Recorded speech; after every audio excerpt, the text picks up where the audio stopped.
Benvenuti sul canale Il Diario di un Musicista Musicologo. Vi propongo uno scritto firmato da Lorenzo Stecchetti. Lorenzo Stecchetti è lo pseudonimo di Olindo Guerrini, che è stato uno scrittore, poeta, bibliofilo e studioso di letteratura italiana.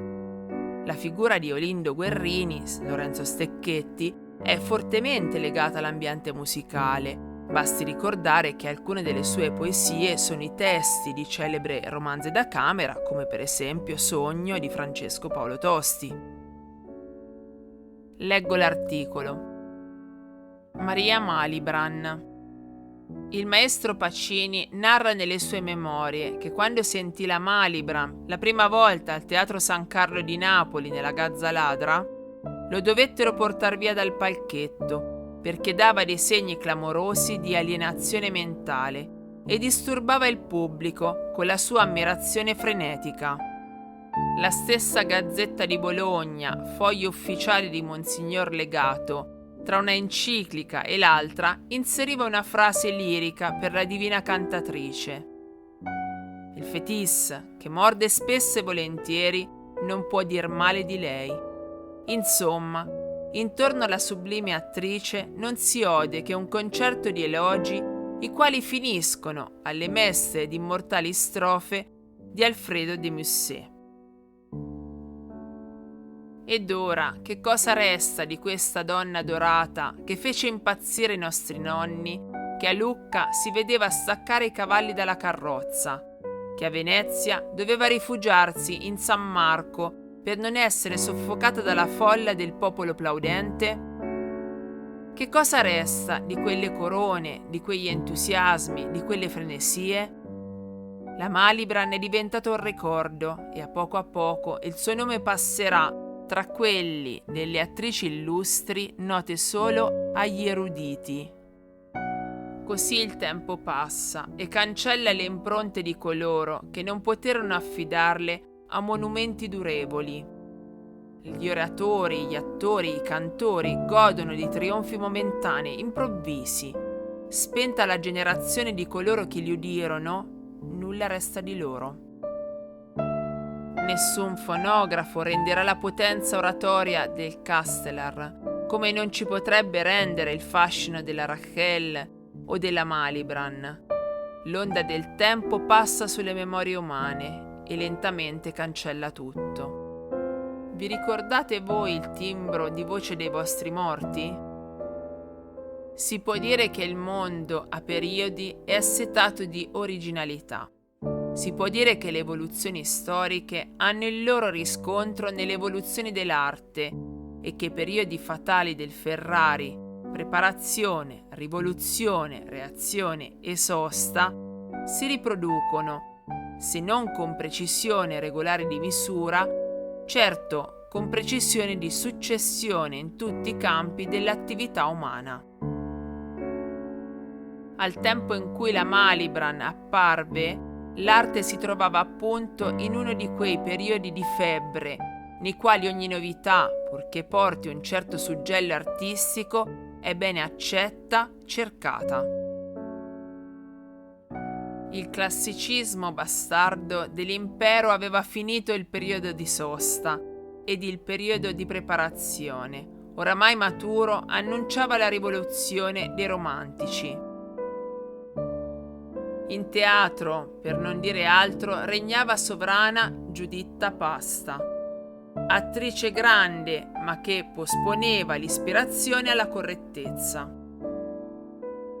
La Sontag, cresimata rivale della Malibran, fredda, quasi meccanica nell'esecuzione, senz'anima e senza calore, colpita poi nel cuore e trascinata dalla corrente rivoluzionaria, doveva anch'essa abbandonare la correttezza per l'ispirazione e riscuotere l'applauso sincero della sua stessa rivale.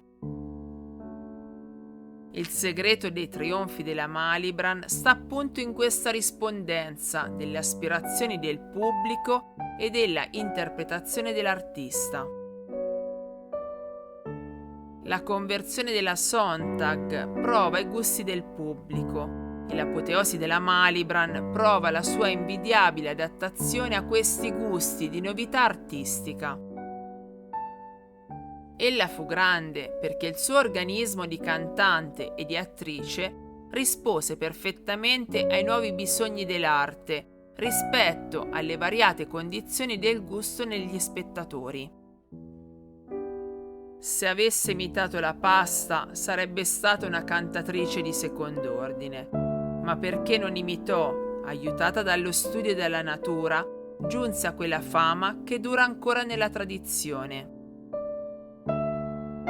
E questo esempio non dovrebbe essere dimenticato da quelli che nell'arte non vedono che un eterno succedersi di imitazioni, una copia continua di forme e di tipi antichi, vecchi appunto perché antichi, e disadatti al tempo e al gusto presente. Tutto questo non risulta già dalle scomunicate riflessioni di qualche maestro rivoluzionario, di qualche apostolo della musica dell'avvenire. Tutt'altro risulta dalle confessioni di un illustre uomo che ha 74 anni, che siede all'Accademia francese da 25 e che non è noto certo per indisciplinatezza d'ingegno. Risulta da un opuscolo di Ernesto Legouvé, pieno di curiose riflessioni e di quegli aneddoti che oggi hanno più fortuna nella storia severa e togata. Il Legouvé, persuaso di non saper capire e gustare la musica, eppure reagendo contro questa persuasione, che gli veniva dai discorsi di famiglia più che altro, vegetava, dice egli, nelle regioni temperate della musica d'opera comica, fino al giorno in cui un incontro improvviso cambiò subitamente il suo gusto in una passione e lo trasportò subito nelle più alte regioni dell'arte.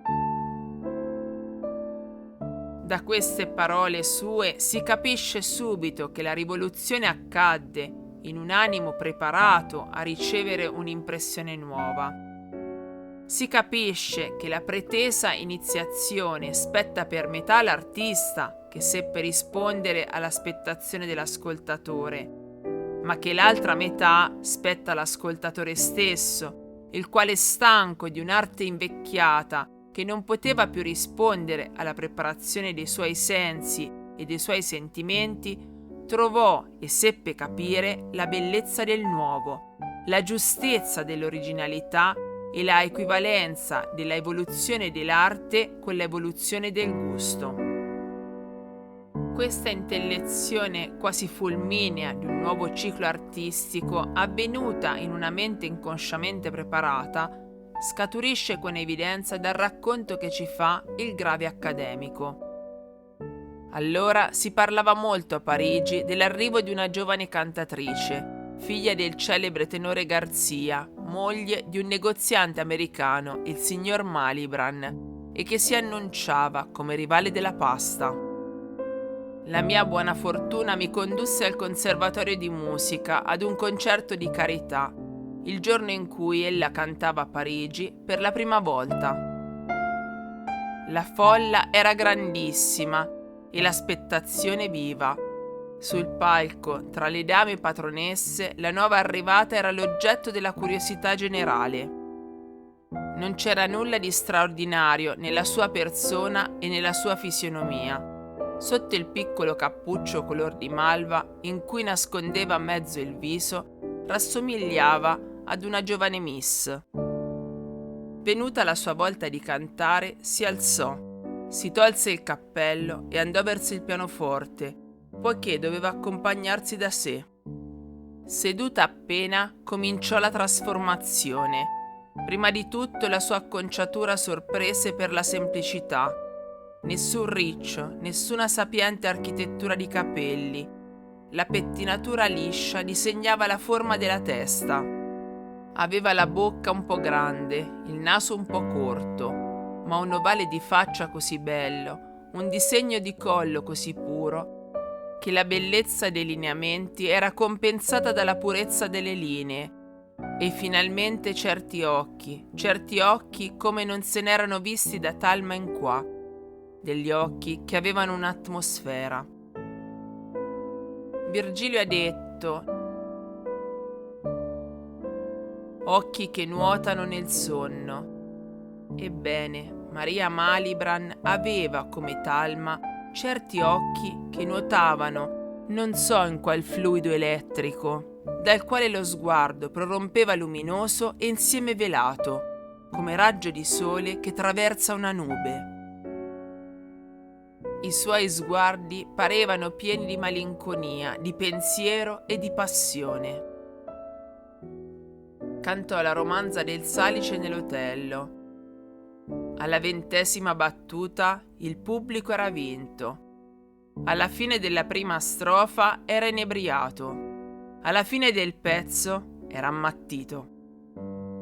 Per me provai la sensazione di uno che sia nella navicella di un pallone tenuto dalla corda quando lo lasciano andare. Un momento prima egli dondolava placidamente a pochi metri dal suolo ed eccolo ad un tratto slanciato come una freccia nell'immensità dei cieli. Ella mi apparve improvvisamente come la interprete più pura, più patetica della poesia dell'amore e del dolore.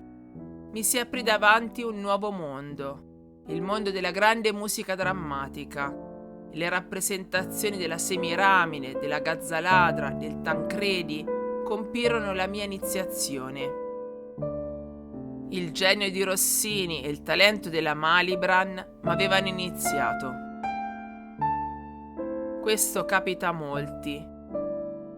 Si erra dubbiosi e tediati in certe formule artistiche, discutendo a freddo, sofisticando di estetica, senza altre convinzioni che quelle procedute da faticosi ragionamenti. Quando, ad un tratto, ci troviamo innanzi ad un'opera, ad un quadro, ad un volume che ci squarcia i veli del tempio davanti agli occhi e gridiamo: ecco il mio maestro, il mio pittore, il mio poeta. Quando poi tutta una generazione stanca dell'antico, che non gusta più e che capisce appena, aspetta la buona novella e vede il Messia compiere i miracoli, l'entusiasmo prorompe, trasmoda e fa commettere le pazzie che si commisero per la Malibran. Tutto sta che il Messia venga al momento opportuno e che bandisca le dottrine e compia i miracoli necessari ed adatti alle aspirazioni del popolo eletto. Siamo sinceri, chi impazzirebbe oggi per la Malibran nel Tancredi? Se fossero giorni di crisi ministeriale, ci sarebbe il caso di trovare il teatro vuoto. Gli entusiasmi, le frenesie romantiche sbollirono e comincia l'era del positivismo. Ogni cosa a suo tempo, anche le manifestazioni dell'arte. Maria Malibran, che aveva il canto e l'azione pieni di passione, era l'artista che ci voleva per quella generazione di romantici che portarono la passione nell'arte. Obbediente all'impulso interno, non usava i gesti solennemente tragici che le sue rivali studiavano davanti allo specchio, ma si incarnava profondamente nel personaggio rappresentato, senza calcoli antecedenti, come voleva l'ispirazione del momento. Lì era grande, e i vecchi narrano che veramente atterriva gli spettatori quando nell'ultimo atto dell'Otello percorreva il palcoscenico scapigliata cercando uno scampo.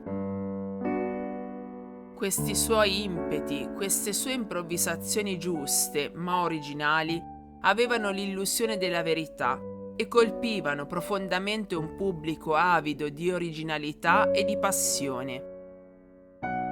Il pubblico trovava l'artista delle sue aspirazioni e l'artista, rispondendo così ai bisogni del pubblico, seguiva l'impulso ricevuto dalla preparazione paterna. Il tenore Garzia era impetuosissimo. La fanciullezza e l'adolescenza della Malibran furono tormentate dalle violenze paterne e quando nell'ultimo atto dell'Otello rendeva così bene lo spavento della morte, rendeva le sensazioni provate quando la prima volta cantò col padre l'Otello. Garzia le aveva detto: «Se canti male, all'ultimo atto ti ammazzo davvero». In scena egli l'afferrò mentre fuggiva e sguainò l'arme.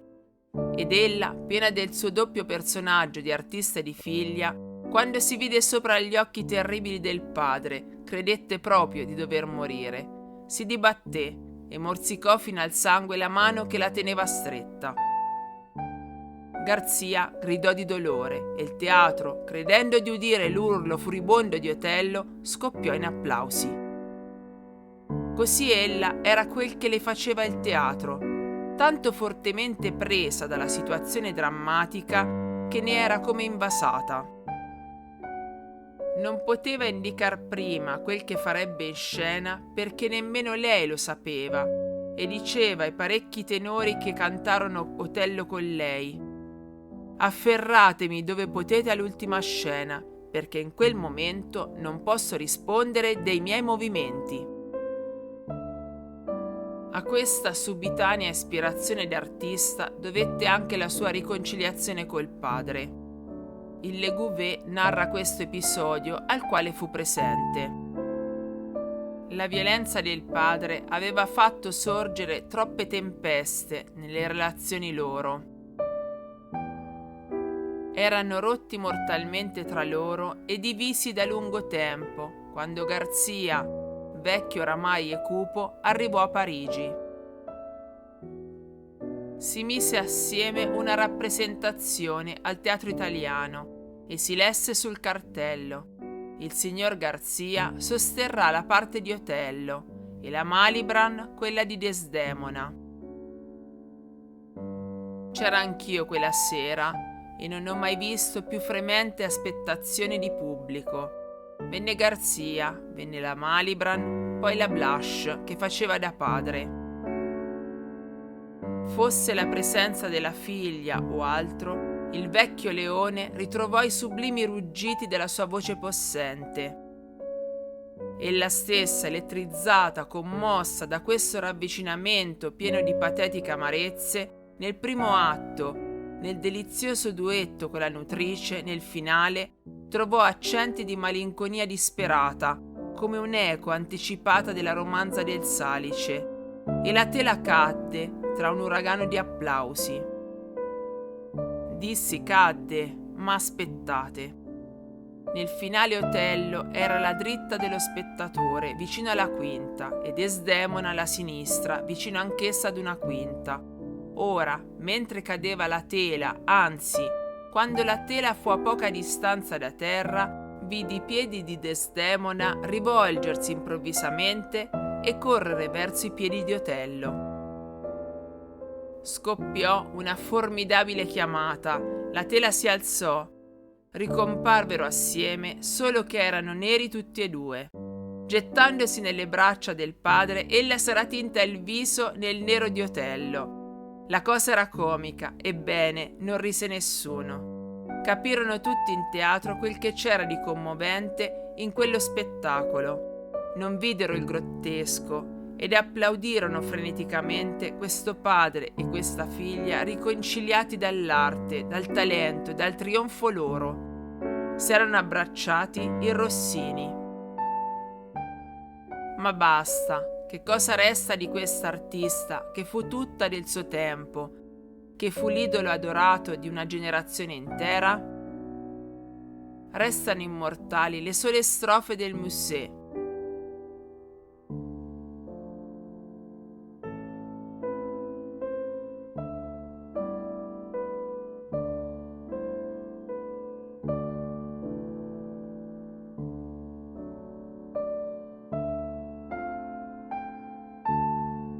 Firmato Lorenzo Stecchetti. Nella descrizione del video troverete la traduzione di questo testo francese e anche alcune informazioni riguardanti tutti i personaggi citati. Spero che questa lettura sia stata interessante. Vi ricordo che potete sostenere il canale iscrivendovi e attivando la campanella. Grazie e a presto.